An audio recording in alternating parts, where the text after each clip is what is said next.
Hi friends, Bigg Boss season 9. இந்த சீசனில் நேற்று பார்த்தீங்கன்னா எல்லாம் தூங்க மூஞ்சிகளாக உள்ளுக்கு கொண்டு வந்து போட்டிருக்காங்க. அதுதான் உண்மையான ஒரு விஷயம். ஏன்னா அஹ், தண்ணிக்கு வந்து இன்சார்ஜாக வந்து கம்ருதீன் அப்புறம் சபரியை வந்து நியமிச்சிருந்தாங்க இல்லையா. அவங்களோட கடமை என்னென்னா, அங்கே இருக்கிற எல்லா ஹவுஸ்மேட்ஸுக்குமே வந்து அந்த தண்ணி வரப்போது போயிட்டு அந்த தண்ணியை பிடிச்சிட்டு வந்து கொடுக்குறது மட்டும்தான். கம்ருதீன் வந்து எப்போ பாரு தூக்கம் மட்டும்தான். ஆனால் நைட்டில் முழிச்சிருக்காங்க. அதே முழிச்சிருந்ததுக்கு பதிலாக வந்து மார்னிங் ஈவினிங் பகல் டைமில் வந்து அவர் வந்து தூங்கிக்கிறாரு. அதிகமாக வந்து சபரி வந்து தண்ணியை கொண்டு வந்து எடுக்கிறத வந்து நம்ம பார்த்துருப்போம். கம்ருதீன் வந்து ரொம்ப அதில் வந்து இன்வால்வ் ஆகாத மாதிரியே ஒரு ஃபீல் ஆகுது. அதே தான் இன்றைக்கி வந்து நடந்திருக்கு. நேற்று நைட் ஃபுல்லாக வந்து தண்ணி வந்து ஒரு மார்னிங் ஒரு 5 மணி போல் தண்ணி வந்து ஃபுல்லாக கீழே போய்கிட்டு இருக்கு. அது வந்து அந்த விக்ரம் அவர் தான் வந்து அந்த தண்ணி வரதை பார்த்துட்டு போயிட்டு கம்ருதீனை வந்து மிச்ச நேரமாக எழுப்பிக்கிட்டே இருக்கிறாங்க. ஆனால் எழும்பவே இல்லை. லாஸ்ட்டாக அந்த தண்ணி நிற்க போகிற டைமில் வந்து தான் அந்த தண்ணியை வந்து பிடிக்கிறாரு. அப்போ வந்து தண்ணி நின்றுச்சு. மார்னிங் விடிஞ்சதுமே நம்ம திவாகர் இருக்கார்ல, அவர் சம்பவம் ஒன்று பண்ணிட்டார். என்னென்னு பார்த்தீங்கன்னா, மனுஷன் வாளியை எடுத்துகிட்டு போயிட்டு விறுவிறுன்னு போயிட்டு அந்த ஸ்விம்மிங் பூல் இருக்குல்ல, அதுலேருந்து தண்ணியை எடுத்துக்கிட்டு அவர் பாட்டுக்கு போய்கிட்டு இருக்காரு. அங்கே உள்ள எல்லாருமே சொல்கிறாங்க, ஆள் கண்டுக்கவே இல்லை.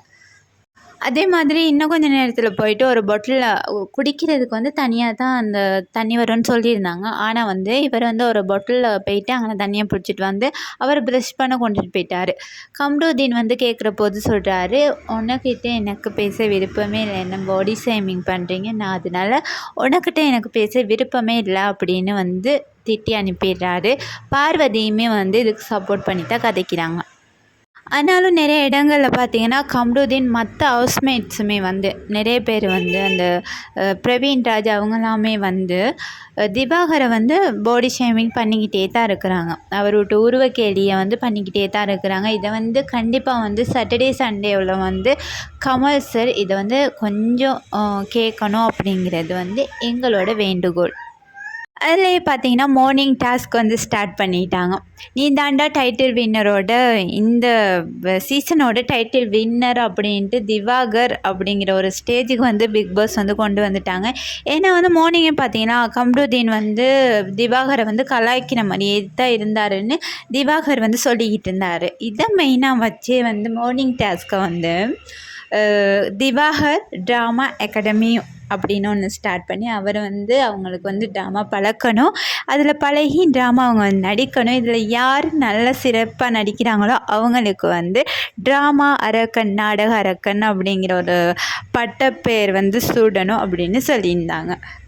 அதில் வந்து பிக் பாஸ் சீசன் 9 நடிப்பு அரக்கனாக வந்து விக்ரம் வந்து தெரிவு செய்யப்பட்டிருந்தார். உண்மையிலே மனுஷன் வந்து சூப்பராக நடிச்சிருந்தார். நல்லாவே நடிச்சிருந்தார். ரொம்ப அழகாக இருந்துச்சு பார்க்குறதுக்குமே வந்து. இதில் வந்து பார்வதி வந்து எட்டி உதைச்சாங்களே, அது வந்து ஹைலைட்டு. அதே மாதிரி ஈஸ்வரி மாதிரியே வந்து நல்லா அழகாக நடித்து பெர்ஃபார்ம் பண்ணியிருந்தாங்க. இதெல்லாம் முடிய வந்து லிவிங் ஏரியாவுக்கு எல்லாரையுமே கூப்பிட்டு வந்து பிக் பாஸ் வந்து நல்லா ரோஸ்ட் ஒன் பண்ணி விட்டார். என்னென்னு பார்த்தீங்கன்னா வந்து இந்த தண்ணி வந்து நிறையவே வந்து வேஸ்ட் ஆகிடுச்சு. அதுக்கான சில குறும்படங்களை வந்து போட்டு காட்டி கம்ருதீன் சபரியை வந்து எச்சரிச்சிருந்தார். அந்த இடத்துல பார்த்தீங்கன்னா ஆதிரே இருக்காங்களா, அவங்க வந்து கம்ருதீனை வந்து வெளுத்து வாங்கிட்டாங்க. பாயிண்ட்டாக வந்து மனுஷன் அடித்தாங்க. எப்படின்னா வந்து நீங்கள் வந்து அதிகமாக வந்து வீட்டு உள்ளுக்கு தான் இருக்கீங்க, அந்த தண்ணி வர இடத்துல வந்து இருக்கிறதே இல்லை அப்படிங்கிற ஒரு விஷயத்தை முன் வச்சாங்க. அதுக்கு கம்ருதீனுமே ரொம்ப கோபமாக வந்து கத்திட்டாரு. அங்கே அந்த பிரச்சனையெல்லாம் முடிகிற போது நம்ம சுபி இருக்காங்க இல்லையா, அவங்க என்ட்ரி ஆகுறாங்க. அவங்க வந்து நேற்று நடந்து முடிஞ்ச ஒரு நான் மன்னிப்பு கேட்க போகிறேன் அப்படின்ட்டு அந்த சண்டையை வந்து மீண்டும் ரீஸ்டார்ட் பண்ணுறதுக்கு ட்ரை பண்ண மாதிரி இருந்துச்சு. அங்கே எல்லாம் குழம்பிட்டாங்க. அதுக்கு பிறகு எல்லாருமே வந்து எழுந்து போயிட்டாங்க. சுபியும் வந்து சாதாரணமான ஒரு பொண்ணுன்னு நினச்சிடக்கூடாது. அவங்க வந்து ஒரு மாஸ்டர் மைண்டுன்னு சொல்லுவாங்களே, அந்த மாதிரி ஒரு கேரக்டர் அவங்க. இதெல்லாம் முடிய வந்து வீட்டு தலை இது தான் மெயினே. இதுக்கான டாஸ்க் வந்து பிக் பாஸ் வந்து அறிவிச்சிருந்தார். ஏற்கனவே இது வந்து இந்த டாஸ்க்கை வந்து 3 கட்டமாக பிரிச்சிருந்தாங்க. ஃபஸ்ட்டு வந்து அந்த பாலை காய்ச்சிறது, அதுலேருந்து கொஞ்சம் பேரை செலக்ட் பண்ணி 2வது போட்டி, அப்புறம் 3வது போட்டி அப்படின்னு வந்து 3 இதாக வந்து பிரிச்சிருந்தாங்க. அந்த ஃபர்ஸ்ட் ரவுண்டில் வந்து ஒரு 8 பேருக்கிட்ட வந்து செலக்ட் ஆகியிருந்தாங்க. அவங்கள வந்து இந்த ரெண்டாவது ரவுண்டில் வந்து பார்ட்டிசிபேட் பண்ணியிருந்தாங்க. பார்த்தீங்கன்னா என்னென்னா, ஒரு ட்ரௌசர் இருக்கும். அந்த ட்ரௌசரில் வந்து நிறைய அழுக்கு. அந்த அழுக்கை வந்து யார் வந்து ஃபஸ்ட்டாக அந்த துணியை எடுத்துகிட்டு போயிட்டு அந்த பக்கெட்டில் நிறச்சி தண்ணியை கொண்டு வந்து நல்லா தேய்ச்சி அந்த அழுக்கு போகிற வரைக்கும் தேய்ச்சி கழுவி அந்த ஸ்டாண்டில் மாட்டுறாங்களோ அவங்க வந்து அடுத்த ரவுண்டுக்கு வந்து தெரிவாக்குவாங்க அப்படின்னு வந்து சொல்லியிருந்தாங்க. ஆனால் நம்ம பார்வதி அக்கா இருக்காங்க இல்லையா, அவங்க என்ன செஞ்சாங்கன்னா ஸ்டார்ட்லேயே வந்து பக்கெட் எடுத்து, ஏன்னா அந்த ஒரு பரலில் தான் வந்து அந்த தண்ணியை வந்து எல்லோரும் கொஞ்சம் கொஞ்சமாக பிடிச்சிக்கிட்டு போகணும். இவங்க ஸ்டார்ட்லேயே வந்து அந்த ட்ரௌசர் எடுக்காமல் பக்கெட் எடுத்துகிட்டு போயிட்டு வந்து தண்ணியை பிடிக்க ஸ்டார்ட் பண்ணிட்டாங்க.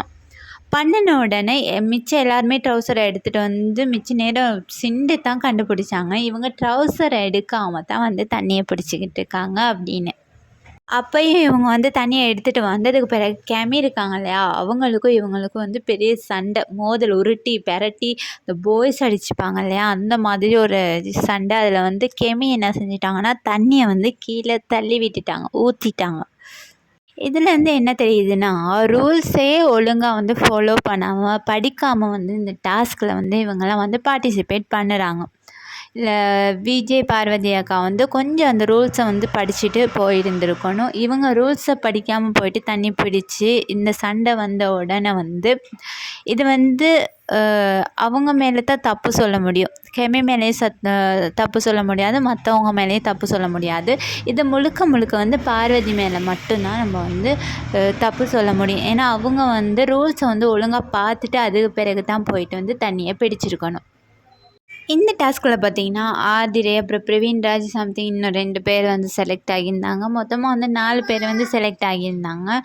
இந்த 4 பேரில் வந்து யார் தலையாக வந்தால் இந்த வீக்குக்கு வந்து இன்னும் மாசாக இருக்கணும்னு நீங்கள் நினைக்கிறீங்க அப்படிங்கிறத மறக்காமல் கமெண்ட் பண்ணிடுங்க. என்னை பொறுத்தளவில் ஆதிரே வந்து சூப்பராக வந்து அவங்களோட கேமை வந்து ஸ்டார்ட் பண்ணிட்டாங்க. அவங்க இந்த வீக்குக்கான முதல் தலைவராக வந்தால் ரொம்பவுமே நல்லாயிருக்கும். இந்த வீட்டை வந்து இன்னுமே வந்து நல்லா கொண்டு போவாங்க அப்படிங்கிறது என்னோடய கருத்து. ஆனால் வந்து இதில் வந்து நிறைய பேர் வந்து முகம் தெரியுது. அவங்க வந்து அவங்க கேமை வந்து ஸ்டார்ட் பண்ணிட்டாங்க. ஆனாலும் பல மிக்சர்கள் வந்து இன்னும் உள்ள கிடக்கும். அதாவது அப்சரா, அப்புறம் வியானா, அப்புறம் எஃப்ஜே அவெல்லாம் எதுக்கு வந்தாருன்னே தெரியல. இன்னும் 2, 3 பேர் வந்து இன்னும் வாய்ஸ் அவுட் பண்ணலை. வியானா வந்து சும்மா கொஞ்சம் பேசியே வந்து இந்த சீசனை வந்து கொண்டு போயிடலாம் அப்படின்னு நினைக்கிறாங்க. யாரோ காப்பி கட் பண்ணுறாங்கன்னு தெரியல. இதே மாதிரி நடித்து போயிடலான்னு நினைக்கிறாங்க. ஆனால் அப்படி கொஞ்சம் பேசி நடித்து வர்றது வந்து கொஞ்ச நாளைக்கு மட்டும்தான். அதுக்கு பிறகு மக்கள் வந்து தூக்கிடுவாங்க உங்களை. இன்னும் கொஞ்சம் வாய்ஸ் அவுட் பண்ணி நீங்கள் விளையாட ஆரம்பித்தா தான் இந்த சீசன் நல்லாவே போகும். அதிலே முக்கியமான பாயிண்ட் என்ன தெரியுமா, கதை சொல்லி தூங்குகிற சீசனே இந்த சீசன் மட்டும்தான். அந்த கதை கேட்குறவங்களும் அங்கே தூங்கிட்டாங்க, ஆடியன்ஸ் ஆகுன நம்மளுமே இங்கே தூக்கம் வர மாதிரி தான் கதை இருந்துச்சு.